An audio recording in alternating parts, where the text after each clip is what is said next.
मायेचा त्रिभुवनात पडला तो प्रभाव, ऋषी मुनींना बहु आवडला तिचा तो स्वभाव.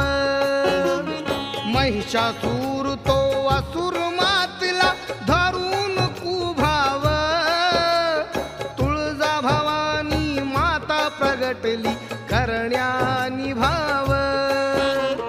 कुकर दैत्यानी या भूलोकी रणकंदन केले, या जगताचा राजा व्हावा त्याच्या मनी आले. शिवशंभू